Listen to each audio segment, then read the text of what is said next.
Media అయితే ఈరోజు రాజ్భవన్లో అయితే అజరుద్దీన్కి మంత్రి పదవి ప్రమాణ స్వీకారం అయితే చేయించింది కాంగ్రెస్ ప్రభుత్వం. అయితే సర్వత్రా కూడా చర్చనీయాంశంగా మారింది. అజరుద్దీన్కి మంత్రి పదవి ఎలా ఇస్తారు, ఏంటి, అసలు అతని మీద కేసెస్ ఉన్నాయని చెప్పేసి ప్రతిపక్షాలు కూడా ఆరోపిస్తున్న సమయంలో అజరుద్దీన్కి మంత్రి పదవి ఇచ్చారు. సో ఈ ప్రమాణ స్వీకారానికి సీఎం కూడా హాజరయ్యారు, మంత్రులు ఎమ్మెల్యేలు అందరూ కూడా హాజరయ్యారనమాట. సో ఈ ప్రమాణ స్వీకారం చేయించిన తర్వాత బీఆర్ఎస్ నాయకులు కానీ ఎవరైనా కూడా అసలు అజరుద్దీన్ పైన కేసులు ఉన్నాయి, ఎమ్మెల్యేగా కూడా గెలవలేదు, అతనికి మంత్రి పదవి ఎలా ఇస్తుంది కాంగ్రెస్ ప్రభుత్వం అని చెప్పేసి సర్వత్రా చర్చనీయాంశంగా మారింది అజరుద్దీన్ మంత్రి పదవి మీద. అయితే చూడాలి ఏం చెప్తారు, ఏం జరుగుతుందనేది. జూబ్లీహిల్స్ నియోజకవర్గంలో ఉప ఎన్నికలు కూడా రాబోతున్నాయి. 11వ తారీఖున కూడా పోలింగ్ జరగబోతుంది. ఈ ప్రచారంలో అజరుద్దీన్ కూడా పాల్గొంటున్నారు.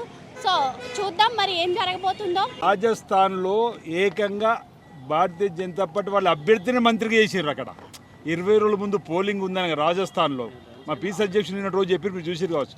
రాజస్థాన్లో భారతీయ జనతా పార్టీ అభ్యర్థి ఎన్నికల్లో పోటీ చేస్తుంటే 20 రోజుల ముందు ఏకంగా మంత్రిని చేశారు. ఇక్కడ మేము ఇంతకుముందు క్రికెటర్గా వారు చేసిన సేవలు గుర్తుంచుకున్నాము. వారికి మంత్రి పదవిలో చక్కటి పదవిని అందివ్వడం జరిగింది.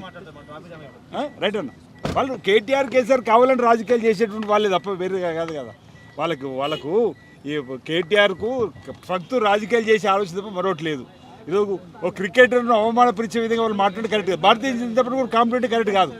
రాజస్థాన్లో వాళ్ళ ఎమ్మెల్యేకు మంత్రి పదవి ఇచ్చి మేము ఒక క్రికెటర్గా వారు చేసే సేవలు గుర్తించి ఈరోజు ఇస్తున్నాం. అది గుర్తించాలి. ఎమ్మెల్సీ లీగల్ ఇష్యూ అయింది. ఇప్పుడు ఫిబ్రవరిలో ఒక ఛాన్స్ ఉంది. ఇప్పుడు మళ్ళీ గవర్నర్ కోటాలో ఛాన్స్ ఉంది. ఏదో ఒక ఛాన్స్తో డెఫినెట్లీ ముస్లింకి ఇచ్చే. ఏం కేసెస్ ఏం లేవు కదా. కేసెస్ 100% వస్తుంది. వారు మంత్రి పదవిలో ఉంటారు. Other will be an asset to Congress party. Cameraman రాజేష్తో మీ సలోమి.